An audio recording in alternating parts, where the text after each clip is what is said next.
નમસ્કાર મિત્રો, આ 10 માર્ચ 2006 ને કયો વાર હશે? ખૂબ જ એક્ઝામમાં પૂછાતું કેલેન્ડરની રીતમાં જીએસએસએસબી અને કોઈ પણ ક્લાસની એક્ઝામમાં પૂછાતો તો આપણો 10 માર્ચ 2006 અને કયો વાર સીધી જ એક ડેટ આપેલી હશે તો આપણે શોધવું હોય તેની શોર્ટકટ રીત આપણે જોશું. આગળ આપણે જોયું છે તે પ્રમાણેનું જ છે, પરંતુ થોડુંક એમાં એડવાન્સ કોઈ પણ ડેટ શોધી શકાય આની અંદર. તો આની અંદર માર્ચ આપેલું છે તો પહેલો મહિનો લખવાનો જાન્યુઆરી, બીજો મહિનો છે ફેબ્રુઆરી અને અહીં છે માર્ચ. હવે તમને ખબર છે જાન્યુઆરીમાં 31 હોય, ફેબ્રુઆરીની અંદર 28 હોય, 31 હોય એટલે તમને થોડોક તો આઈડિયા આવી ગયો હશે કે એમાં ઓડ ડેઝ ગણવા હોય તો 31 ને 7 વડે ડિવાઈડ કરવાના એટલે 7 4 28 એટલે રહેશે 3 એટલે આની જગ્યા પર તમે 3 લખી શકો. ફેબ્રુઆરીમાં 28 દિવસ આવે, 28 ને 7 વડે કરો એટલે 0 થઈ જાય અને માર્ચમાં આપ્યા છે આપણને 10 દિવસ. હવે 10 છે એના છેદમાં 7 લખો એટલે 7 * 7 એટલે ઓડ ડેઝ થઈ જશે 3 એટલે નાનું થઈ જશે. કેલ્ક્યુલેશન શું થઈ જશે? નાનું થઈ જશે. 3 કેવી રીતે લખ્યા એનું પણ મેં તમને બતાવ્યું, અહીં 3 કેવી રીતે લખ્યા એ પણ બતાવ્યું. એટલે આપણો ટોટલ આનું થઈ ગયું 6. આટલા પોર્શનનું થઈ ગયું 6. હવે 2006 આપેલું છે. આ 2006 આપ્યું છે તેનો શોર્ટકટ ફોર્મ્યુલા છે કે 2006 આપ્યું હોય એટલે આપણે લેવાનું છે એની જગ્યા પર એક ઓછું. જે આપ્યું છે તમે જે આપ્યું છે એના તો મંથ કેલ્ક્યુલેશન થઈ ગયા છે. કમ લેવાનું છે એ પણ તમને કહી રહ્યો છું કે જે માર્ચ 2006 આપ્યા છે એનો ડેટા આપણે આટલો કેલ્ક્યુલેશન કરી દીધો. હવે આપણે કયું ગણવાનું બાકી રહ્યું? 2005 સુધીનું. તો 2005 એમાં આપણે સદી કેલ્ક્યુલેશન કરી નાખવાની બે પાર્ટમાં. તો અહીં ગાડી 2000 અને જે પાછળ આપ્યા હોય આ બેમાં છેલ્લા આંકડા એ જોવાના, એને છૂટું પાડ દેવાનું એટલે 2000 અને 5 બે ભાગમાં વહેંચી દીધા. હવે 2000 આપ્યા છે એના ઓડ ડેઝ થઈ જશે 0 અને 5 ના ઓડ ડેઝ કેટલા થશે? 5 વત્તા 5 ની અંદર કેટલા લીપ આવે તો કેલ્ક્યુલેશન કરવાનું 5 ના છેદમાં 4 4 * 4 કેટલું લીપ યર આવે? 1. બરાબર છે. અહીં ગાડી જો 20 આપ્યા હશે તો કેટલા થઈ જશે? ડિવાઈડ કરવાના 20 ના ભાગ્યા 4 એટલે થઈ જશે 5. એ રીતનું છે. પણ અહીં ગાડી આવશે લીધું એટલે 6 થઈ જશે અહીં ગાડી. બરાબર છે. આના કેટલા થયા? 6. આનું આવશે 0. બરાબર છે. 0 કમ આવ્યું એવું પણ આના પછીના એમાં તમને હું બતાવું છું કે કેવી રીતે 0 આવશે. પણ જો 4 ના મલ્ટીપલમાં આવશે, 4 ના મલ્ટીપલમાં આવશે તો શું થઈ જશે? એ 0 થઈ જશે. બરાબર છે. તો 6 ના અને આ 6 6 + 6 એટલે થઈ જશે 12. બરાબર છે. 6 + 6 12. 12 ના છેદમાં 7 લખશો એટલે 7 * 7 એટલે કેટલા દિવસ આવશે? 5. કેટલા દિવસ આવશે? 5. ઓડ ડેઝ કેટલા થઈ જશે આપણા? 5. 5 દિવસ ગણવાના. શરૂઆતનો દિવસ કયો આવશે? સન્ડે. તો સન્ડે 0 આવશે, પહેલો આવશે, પછી મંડે, બીજો શું થઈ જશે? પહેલો દિવસ કયો થઈ જશે? પછી સોમવાર, મંગળવાર, બુધવાર, ગુરુવાર અને શુક્રવાર. પાંચમો દિવસ કયો થઈ જશે? શુક્રવાર. પહેલો દિવસ આવે સોમવાર, પાંચમો દિવસ આવી જશે શુક્રવાર. બરાબર છે. તો આ રીતના કેલ્ક્યુલેશન છે. હવે તમને આ 2000 ની જગ્યા પર તમને મેં 0 કમ લખાવ્યું એનું પણ આપણે કેલ્ક્યુલેશન જોઈ લઈશું. બરાબર છે. હવે શતાબ્દી હોય છે બધી કમ લખાવ્યું એનો આન્સર આવી ગયો આવ્યો. બરાબર. આ શતાબ્દી હોય. બરાબર છે. એમાં ઓડ ડેઝ કેટલા હોય? વિષમ દિવસો કહેવાય. ઓડ ડેઝ વિષમ દિવસ. આ શતાબ્દીમાં 100 વર્ષ હોય, 100 200 300 અને 400. પછી પાછું કન્ટીન્યુઅસ થાય. 400 થાય એટલે પાછું કન્ટીન્યુઅસ માં આવતું જાય છે. એવું કહેવાય છે કે આપણું કેલેન્ડર ફરી બધા રિપીટ થતા જાય છે. 400 વર્ષની અંદર જ વહેંચાયેલું છે. ધેન આફ્ટર આ જે 500 માં આવશે તો 100 ના જેવું જ આવશે, 600 માં આવશે તો 200 જેવું આવશે, 700 માં આવશે તો આના જેવું આવશે, 300 જેવું, અને 800 માં આવશે તો 400 જેવું. પછી પાછું 900 આવશે તો 100 માં જેવું આવશે, રિપીટ થતું જશે. સમજાય છે? તો આની અંદર 100 આપેલા હશે તો કયા કયા આવશે દિવસો? એમાં 5 વિષમ દિવસો કેટલા આવશે? 5. 200 આવશે તો 3, આ આવશે તો 1, અને આમાં આવશે તો 0. એટલે તમને દેખાતું હશે અહીં 2000 આપ્યા હતા એટલે 0 કામ લખ્યા, તો 400 ગુણ્યા 5 કરશું તો શું થઈ જશે? 2000. એટલે આ કેલેન્ડરના જેવું છે. બરાબર છે? તો 400 ગુણ્યા 5 કરીશું એટલે 2000 થઈ જશે. એટલે આના વિષમ દિવસો આવશે 0. કેટલા આવશે? 0. 100 ના અંદર આવશે વિષમ દિવસો 5, 200 માં આવશે વિષમ દિવસો 3, 300 હશે તો 1, અને 400 હશે તો 0. બરાબર છે? તો 0 કેવી રીતે આવ્યા એ ખબર પડશે. જો આપણાને અહીં ગાડી 2100, અહીં ગાડી આપણાને આપ્યું હોય માનો કે 1800 ને અહીં તમે બતાવું છું 1800 આવશે. 1800 આપેલા હોય 1800 ને 5, 1805 આપ્યા હોય તો અહીં ગાડી શું થઈ જશે? 1800 અને 5. હવે 4 ના મલ્ટીપ્લાય માં કરવાનું, 4 4 4 16, તો 16 થયા. તો કેટલા વધ્યા? આવે 200, એટલે 200 વાળું લેવાનું. તો કેટલા આવશે આ વિષમ દિવસ? અહીં ગાડી 0 જગ્યાએ 3 લખવાનું. આ રીતનું કરવાનું છે અંદર કેલ્ક્યુલેશન. હવે આને તમને મેં આ તો તમને બતાવી દીધું છે કે 5 3 1 અને 0. બરાબર? એ કેવી રીતે આવ્યું છે એ તમને અહીં ગાડી સાઈડમાં બતાવું છું કે આપણે 100 વર્ષ એટલે 100 વર્ષમાં આપણે 5 જ કેમ લીધા? તો 100 વર્ષ બરાબર છે, પહેલું છે કે 5 આપણે કેમ લીધા? આન્સર. દરેક વસ્તુની કોન્સેપ્ચ્યુઅલ પણ સમજવી જરૂરી છે. એટલે આ 5 જ અહીં કેમ લીધા? તો આપણે 100 વર્ષ છે, પહેલા 100 વર્ષ 1 થી લઈ અને 100 વર્ષ. તો 100 વર્ષની અંદર આ 100 તો ખરા જ, વત્તા એમાં લીપ યર કેટલા આવશે? લીપ વર્ષ. તો તમને ખબર જ છે કોઈના પણ અંદર લીપ વર્ષ હોવું હોય તો 4 વડે કરવાનું. તો 25 4 100 એટલે અહીં આગળ આવશે 25. બરાબર છે? પરંતુ અહીંયા 100મું જે વર્ષ છે એ લીપ વર્ષ નથી. 100 એ 400 વડે 4 વડે ડિવાઈડ થતું નથી. એટલે આમાં આવી જશે લીપ વર્ષ 4. એટલે આના ટોટલ 100મા વર્ષમાં કેટલા થયા? 124. 100 વર્ષ વત્તા એની અંદર લીપ વર્ષના આપણે એડ કર્યા એટલે 124. હવે 124 ને 7 વડે ડિવાઈડ કરશો તો તમને આન્સર શું મળશે? 5. તમને બાજુમાં બતાવું છું. 124 ના છેદની અંદર તમે 7 ભાગાકાર કરશો તો તમને આન્સર મળશે 124 ભાગ્યા 7. 7 એકુ 7 વધશે 5. બરાબર છે? 7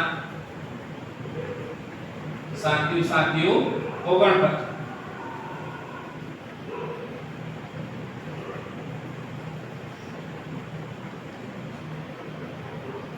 બરાબર છે?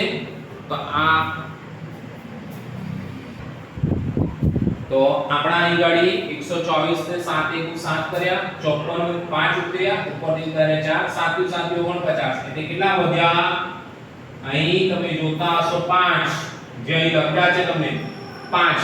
તમને એનો કોન્સેપ્ટ સમજાવ્યો છે કે આ 5 આપણે ડાયરેક્ટ લખ્યા નથી. પહેલા 100 વર્ષ છે, 1 થી 100 વર્ષમાં 100 વર્ષ અને એના લીપ વર્ષ છે 24. બરાબર છે? હવે 200 વર્ષ છે. બરાબર? તો 200 વત્તા એના લીપ વર્ષ. એના લીપ વર્ષ કેટલા થઈ જશે? આમાં 24 તો આના 48. બરાબર છે? એનું પણ તમને કીધું છે કે 100 200 ના ડિવાઇડ માં 4 કરશો તો કેટલા આવશે? 4 5 20 એટલે 50 આવ્યા. પણ એ 50 નહીં લખાય. કારણ શું? 100મું વર્ષ પણ લીપ વર્ષ નથી અને 200મું વર્ષ પણ લીપ વર્ષ નથી. એટલે -2 કરી નાખવા એટલે આવશે 48. એટલે આનો આન્સર આવશે શું? 248 ના છેદની અંદર 7. આ કરશો એટલે એનો આન્સર આવશે 3. હવે 300 મુ વર્ષ છે એટલે 1 થી લઈને 300 વર્ષ 300 વત્તા લીપ વર્ષ કેટલા આવશે તો 300 ભાગ્યા 4 300 ભાગ્યા 4 કરશો 4 7 28 વધ્યા 2 4 5 20 75 આવ્યા પરંતુ એ 75 નહીં લખાય કારણ શું 100 મુ પણ લીપ વર્ષ નથી 200 મુ પણ લીપ વર્ષ નથી અને 300 મુ પણ લીપ વર્ષ નથી કારણ કે 4 વડે ડિવાઈડ થતું નથી એટલે શું કરવાનું 3 માઈનસ કરવાના એટલે આનો આન્સર આવશે 72 એટલે આનો આન્સર આવશે 372 ના છેદની અંદર 7 કરશો ને એટલે 1 આવશે બરાબર છે અને આ 400 છે 400 હવે અહીં ગાડી કેટલા આવશે તો 400 ને 400 ભાગ્યા 7 400 ભાગ્યા 7 કરશો એટલે કેટલા થશે 7 5 35 બરાબર અને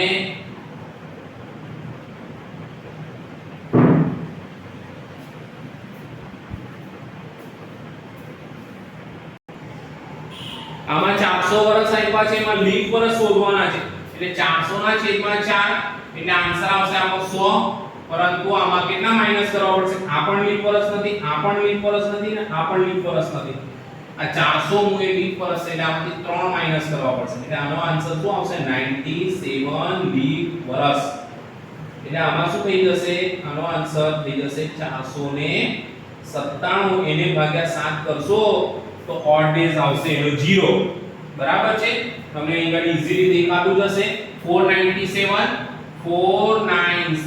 ડિવાઇડ 7 7 * 7 = 49 0 ઉપરથી ઉતાર્યો 7 7 * 1 7 એટલે આન્સર શું આવ્યો આપણો 0 આ 0 કેવી રીતે લખ્યો એનું તમને હું અહીં આગળ ઉદાહરણ બતાવ્યું બરાબર છે આ જે પણ લીપ વર્ષ છે એને 4 વડે ડિવાઈડ કરશો એટલે લીપ વર્ષ મળશે પરંતુ 100 હવે આ જ ફોર્મમાં આગળ વધતા જશે જો તમે અહીં ગાડી 100 લખ્યા છે અહીં ગાડી 500 કરશો તો પણ એ આન્સર આવશે બરાબર છે વધતા જશે મલ્ટીપ્લાયમાં હવે અહીં ગાડી 4 5 20 બરાબર છે ને 20 અહીં ગાડી આયા છે 2000 વાળી આપી હોય તો 0 થઈ જશે જો 300 વધતા હશે તો આપણે લખીશું 1 200 વધતા હશે તો 3 અને 100 વધતા હશે તો 5 એ રીતના ઓડ ડેઝ નું કેલ્ક્યુલેશન આપણે કરવાનું છે આખું ફોર્મ્યુલા તમને સમજાવ્યો છે એ તમે ધ્યાનથી જોજો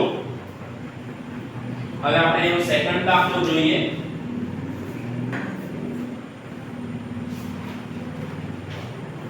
અને એક પછી આપણે લાઈવ ઉદાહરણ પણ જોઈએ જે આપણી બહુ ફેમસ ક્લિપ છે એનાથી આપણે કેલ્ક્યુલેશન એકદમ સિમ્પલ કેવી રીતે કરી શકાય એ આપણે જોઈએ એ બધા ફોર્મ્યુલાસમાં તમને નીચે બતાવું છું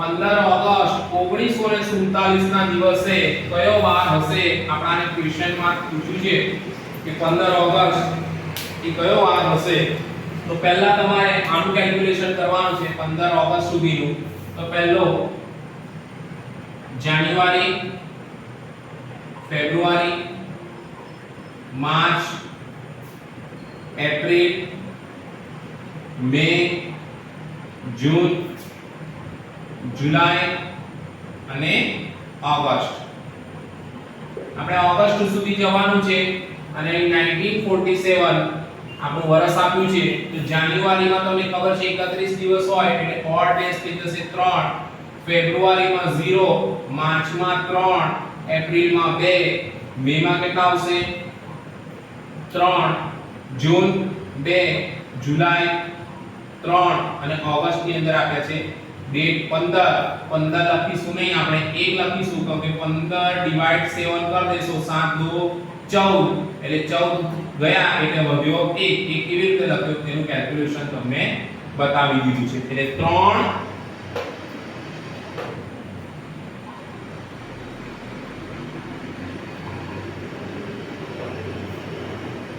બરાબર છે આ તમને બતાવ્યું છે।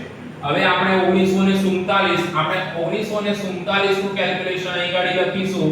આના આપણે ઓડ ડેઝ ગણી લઈએ તો 3 3 6 2 8 8 ને 3 11 અને 2 13 13 ને 3 16 16 ને 1 17 બરાબર છે 17 થયા છે આપણા।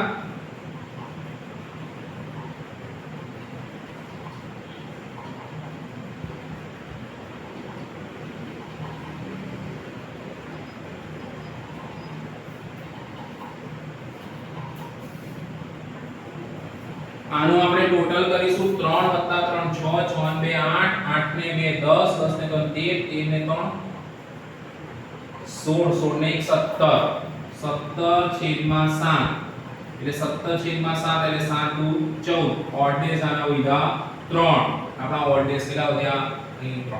આ તમને કીધું હતું કે બે પાર્ટમાં વહેંચી દેવાનું। હવે 1947 આપ્યું છે એટલે 1947 ની જગ્યાએ આપણે આગળનું વર્ષ લેવાનું તો કે કેલ્ક્યુલેશન આપણું આ 47 નું ગણતરીમાં થઈ ગયું છે એટલે 1947 ની જગ્યાએ આપણે લખીશું અહીં ઘડી 1946। હવે 1900 અને આ 46 એ બે પાર્ટમાં વહેંચી દેવાનું। શું કરવાનું આ 1900 નું આંકડાને જે વર્ષ આપ્યું હોય એનાથી ઓછું લખવાનું। કમ ઓછું લખવાનું કેમ કે એના મહિનાઓની ગણતરી થઈ ગઈ છે। હવે આપણે આગળના વર્ષનું લેવાનું એટલે 1946 બરાબર એની ગયું છે આપણું વર્ષ છે -1 કરીને એટલે 1946 જે છે એના આપણે બે પાર્ટ કરી દીધા એક 1900 સદી વાળું અને બીજા 46।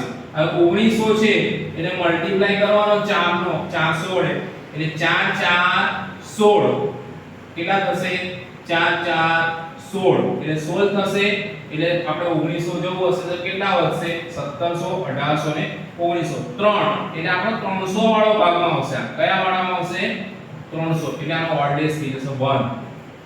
ફરીવાર કહું છું 1900 આપ્યા છે આપણે 400 વડે મલ્ટીપ્લાય કરવાનું તો 4 4 16 વધ્યા કેટલા વર્ષો અહીં 1900 આપ્યા છે 1600 થઈ ગયા 1900 છે તો કેટલા વધ્યા 3 300 વધ્યા 300 માં કેટલા ઓડ ડેઝ હોય સિમ્પલ ફોર્મ્યુલા છે 1 100 હોય તો 5 200 હોય તો 3 300 હોય તો 1 400 હોય તો 0 આમાં ઓડ ડેઝ આવી ગયા 1। હવે 46 છે 46 ને કેટલા વડે ડિવાઈડ કરવાનું 11 11 4 44 એટલે કેટલા આવ્યા આપણા 4 વડે ડિવાઈડ કરવાનું એટલે 11 4 44 એટલે આવશે આપણા લીપ વર્ષ કેટલા આમાં 11 કેટલા થયા 46 11 એટલે 7 અને 57 એટલે ટોટલ આનું કેટલું થયું 57 આનું 1 અને આ 57 એટલે ટોટલ 58 આનું કેટલું ટોટલ થયું આ કેવી રીતે આવ્યું તમને ખબર પડી ગઈ હશે 1900 ના ઓડ ડેઝ 1 આના 46 વર્ષો ડાયરેક્ટ અને ડિવાઈડ 4 કરવાનું એટલે 11 આવશે એટલે 1 6 7 અને 4 ને 1 5 57 57 1 આવ્યું આ બેનો ટોટલ કર્યો એટલે 58 થયું 58 ભાગ્યા 7 હવે 58 ભાગ્યા 7 કરશો તમે એટલે કેટલા ઓડ ડેઝ આવશે 58 ભાગ્યા 7 7 8 56 કેટલા વધ્યા 2 કેટલા વધ્યા 2 તો આના કેટલા ઓડ ડેઝ થયા 2 આનો આન્સર આવ્યો 2 આનો આન્સર આવ્યો 3 આનો આન્સર આવ્યો 3 આનો આન્સર આવ્યો 2 એટલે 3 2 5 અને 5 એટલે તમને ખબર છે સોમવારથી આપણું ચાલુ થાય એટલે સોમ મંગળ બુધ ગુરુ અને શુક્ર બરાબર છે તો આપણો આન્સર આવશે કે 15 ઓગસ્ટ અને 1947 ના રોજ જ્યારે આપણો દેશ આઝાદ થયો ત્યારે કયો વાર હતો તો કે આન્સર છે આપણો શુક્રવાર। આપણો આન્સર આવશે આમાં શુક્રવાર હવે એક આપણે તમને ફોર્મ્યુલા પણ બતાવી દીધી કે કેવી રીતે આવ્યા બરાબર છે. હવે એક આપણે લાઈવ ઉદાહરણ આજની તારીખનું જોઈ લઈએ એના પરથી વધારે ખબર પડશે.